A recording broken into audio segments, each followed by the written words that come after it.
วัสดีค่ะวันนี้เราก็ได้มารู้จักกับอาร์ติสต์อีกท่านหนึ่งนะคะในนิทรรศการใหม่ของมาริยาชื่อว่า No Distance to Continue ศิลปินที่มาจัดแสดงวันนี้เนี่ยชื่อว่าคุณวันศักดิ์ซึ่งบอกว่าเป็นชื่อนามแฝงก็อยากจะให้เราคุณวันศักดิ์เนี่ยชื่อเล่นชื่อแก้วก็จะเรียกว่ามาแก้วอยากให้คุณแก้วเนี่ยช่วยอธิบายให้คนซึ่งยังไม่รู้จักคุณแก้วเลยและไม่ทราบว่าแนวทางของคุณแก้วเป็นยังไงวิธีการทำศิลปะแก้วเนี่ยเดินทางเป็นยังไงบ้างงานผมเนี่ยจะเกี่ยวข้องกับชีวิตผู้คนว่าการที่ผ่านมาในตอนเรียนเนี่ยครับคือเราเป็นนักเรียนเราจะต้องแบกกองต่างเพื่อจะไป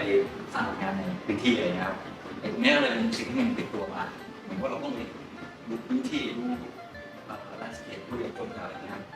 พอบางครั้งงานไม่ได้ทำส่วนใหญ่ก็ไปเจอเรื่องเจอสตอรี่อะไรเงี้ยแล้วงานที่ทำมาเนี่ยมันก็ออกมาเป็นอย่างอื่นเหมือนเราจะได้ข้อมูลมาแล้วเราก็อ่านหนังสือเพิ่มเติมอะไรอย่างเงี้ยครับซึ่งยุคนี้ก็ดีเพราะมีการอ่านหนังสือแล้วก็ช่วงที่เรียนเนี่ยก็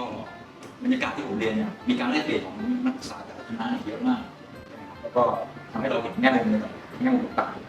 เราก็พยายามเราทำงานเราลองไปดูสังคมลองไปดูวิทยาศาสตร์ลองไปดูหลายๆมุมที่เขามองอะไรอย่างเงี้ยแล้วก็ค่อยมาคิดแล้วก็พอแล้วก็สร้างเพราะฉะนั้นการทำงานก็คือจะเน้นในเรื่องของการลงพื้นที่ทำการวิจัยคือคนจำนวนคือจริงๆมันเป็นออโตเมติกครับเพราะเราเรียนมาใช่ไหมครับเราเรียนมาเนี่ยกระบวนการต่างๆเนี่ยมันถูกฝึกมาอยู่แล้วถึงเวลาไปพวกมันก็ยังไงเกิดเรื่องอะไรยังไงอะไรยังไงอะไรเงี้ยครับเราก็จะเร็วครับเพราะเราผ่านมา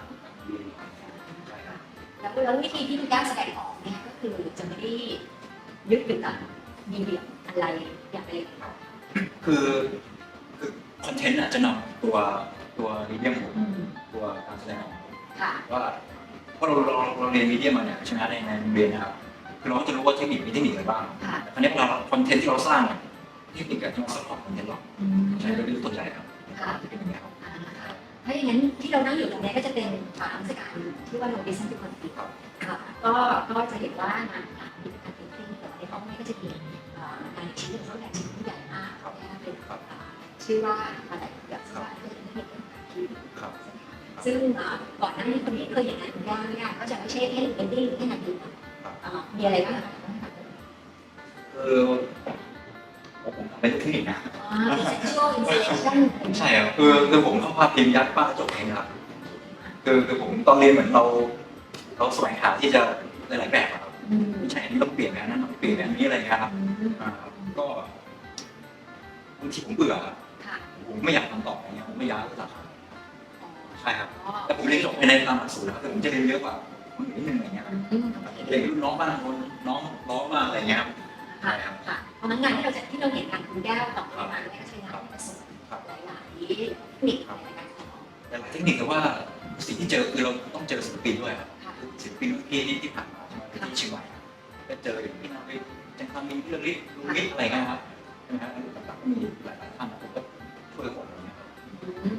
แต่ละคนก็จะมีวิธีการที่แตกต่างความคิดที่ต่างได้เรียนจากอาจารย์นะใช่ครับโชคดีคือโชคดีที่ได้ที่ไม่ติดออกไปติดกรุงเทพได้อยู่กับอาจารย์ใช่ครับแล้วก็ช่วงเวลานั้นมหาวิทยาลัยเชียงใหม่เป็นมหาวิทยาลัยชนบทใช่ไหมครับไม่มีเทคโนโลยีอะไรมากคืออย่างเช่นมีวิชาศิลปวิจารณ์อะไรเงี้ยมีชมภาพยนตร์ชมภาพยนตร์เสร็จก็จะมีท็อปอะไรเงี้ยนักศึกษาทั่วมอก็จะมาแลกเปลี่ยนแล้วก็พูดคุยเราก็จะเห็นแง่มุมต่างๆของนักศาสตร์วิทยาศาสตร์ของกฎหมายของพยาบาลของหมอของอะไรเงี้ยครับเราก็เลยเหมือนได้ตรงนี้กลุ่มของเราได้มองหลายเป็นจากการเรื่องมุมในงานนี้ได้อยากให้คุณแก้วช่วยอธิบายงานนิดนึงว่าเราพูดถึงเรื่องอะไรผ่านการเป็นสัมผัสคือต้องตั้งต้นก่อนว่าเราชิ้นนี้เป็นเริ่มมาเมื่อ10 ปีก่อนครับเกี่ยวกับงานปลาไหลเผือกงานปลาไหลเผือกเป็นสตอรี่ของเชียงของนะเชียงแสนเป็นนครหลวงที่จมใต้กระดานก็คือว่าตอนนั้นมันเป็นเรื่องของชาวบ้านไปจับปลาไหลเผือกที่เป็นหนังผมแล้วก็มาสับมาแบ่งกันใช่ไหมครับแล้วก็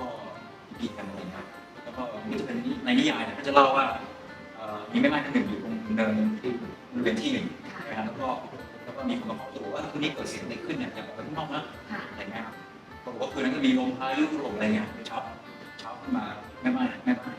านนั้นเนี่ยท่านเปิดประตูมาบอกว่าทั้งเมืองจมอยู่ในน้ำ ค่ะ คือมันเป็นการขึ้นของปลาหรือว่าทำลายปลาศักดิ์สิทธิ์อะไรเงี้ยครับ โอเคอันนี้ก็คือเป็นเรื่องนิทานทางบ้าน ทานที่บ้านแต่ว่าผมก็ตีความเองนะว่าคือถ้าเกิดตีความเองเนี่ยในอดีตปัจจุบันในอดีตเนี่ยธรรมชาติเนี่ยมันมีภัยพิบัติอยู่สองแบบภัยพิบัติที่เกิดจากธรรมชาติกับภัยพิบัติที่เกิดจากมนุษย์ผมคิดว่าตอนนั้นเนี่ยปลาไหลเผือกเนี่ยน้ำปลาไหลเผือกเนี่ยเกิดจากภัยพิบัติทางธรรมชาติแต่ณปัจจุบันเนี่ยแม่น้ำโขงเนี่ยถูกสับได้คืออันนี้คือภัยพิบัติจากมนุษย์ที่มนุษย์กระทำต่อธรรมชาติผมก็เลยคิดว่าในภาพในงานภาพพิมพ์ผมเนี่ยก็จะมีเขื่อนทั้งหมดอยู่28เขื่อน ค่ะ แล้วก็มีปลา มีแม่น้ำ มีเรือที่เป็นสัญลักษณ์ของการล่า ค่ะ ครับอยู่ในภาพนะครับ ซึ่งบอกมาเนี่ยมันจะดูเป็นแอบแฝงเซมิแอบแฝงดูมีเรียลลิสติกมีฝูงปลา มีมันซ้อนๆกันหลายมิติครับ ค่ะ ก็คือสะท้อนถึงสิ่งที่เกิดขึ้นปัจจุบันว่า ครับ ตอนนี้เนี่ยแม่น้ำโขงทำเปราะบางเพราะว่าเกิดจากการพัฒนาด้วยการมีเขื่อนใช่ไหมคะก็เลยเปรียบเทียบว่าแต่อะไรเกิดถูกสับชิ้น คือผมคิดว่ามันเป็นของสาธารณะครับ ๆค่ะ มันไม่ควรมีใครเป็นเจ้าของ ค่ะ คือก็ไม่ควรจะไปทำอะไรขวางกั้นอะไรกับธรรมชาติอยู่แล้ว แต่ครั้นี้เราคือผมพูดไปผมไม่ได้อยากมีปัญหากับใครอะไรอย่างเงี้ยครับ ค่ะ เราก็เลยคิดว่า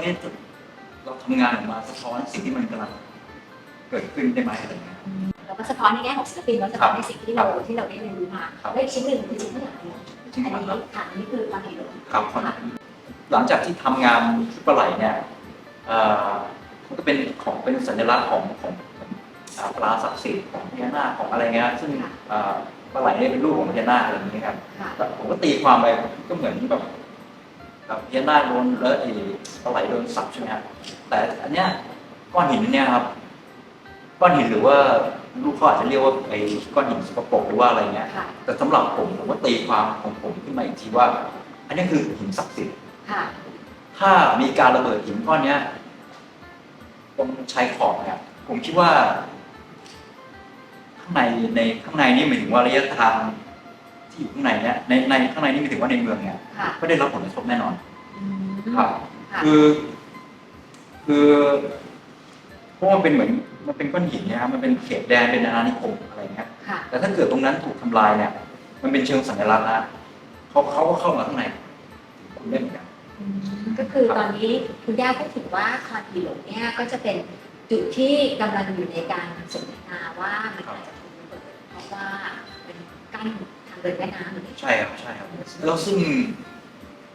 มันเป็นพื้นที่มันเป็นพื้นที่ที่อุดมสมบูรณ์มากคือก้อนหินเนี่ยมันเป็นเหมือนบ้านเป็นตับปอดหัวใจอะไรอย่างเงี้ยที่ในวิดีโอได้อาจารย์ได้พูดไว้ใช่ไหมครับแต่ถ้าเกิดตรงนี้มันหายไปฮะคือข้างตรงขอบชายแดนเนี่ยเขายึดได้อะเขาเข้ามาได้เขาอยู่ข้างหน้าคุณละเขาเข้ามาแน่มันเป็นเชิงสัญลักษณ์มากกว่าผมอาจจะไม่ได้พูดถึงไม่ได้ตีความของระบบนิเวศโดยตรง ค่ะ แต่การล่าทรัพยากรเนี่ยก็มันก็มาจากนี้นะฮะมันเป็นผลกระทบโดยตรงต่อคนที่อยู่ในเมืองหลวงในกรุงเทพแน่นอนคือแม้แต่ระยะจากตรงนี้นะฮะไปถึงตรงนู้นมันไกลมาก ค่ะ ผมเข้าใจว่ามันไกลมาก แต่ถ้าตรงตอนนี้มันมีดิสแทนมีระยะใช่ไหมครับแต่ถ้าคุณไม่มีถ้าลงดิสแทนเนี่ยคุณแย่เลยในนี้ก็แย่ไปนะ โอเคซึ่งอันนี้เหมือนกับเป็นปราการธรรมชาติซึ่งมีอยู่แต่ว่ามันกำลังถูกทำลายไปมันก็จะเกิดความเปราะบางทั้งทางด้านของนิเวศวิทยาแล้วก็ในเรื่องของ ครับ สังคมด้วยเนาะเพราะว่าก็กลายเป็นว่าเราเนี่ยอยู่ใกล้กับจะเป็นการล่าอาณานิคมหรือว่ามันอยู่ ครับคือเขาหรือว่าทุนใหญ่อะไรก็ไม่ผิดนะครับ ค่ะ พี่ต้องเข้าใจว่าเขามีเงินเขาซื้อแล้วคุณขายเขาทำผิดกฎหมายนะเขาไม่ได้ทำผิดกฎหมายเขาก็ทำถูกใช่ไหมฮะแต่ตรงนี้ก็น่ากลัวนะครับ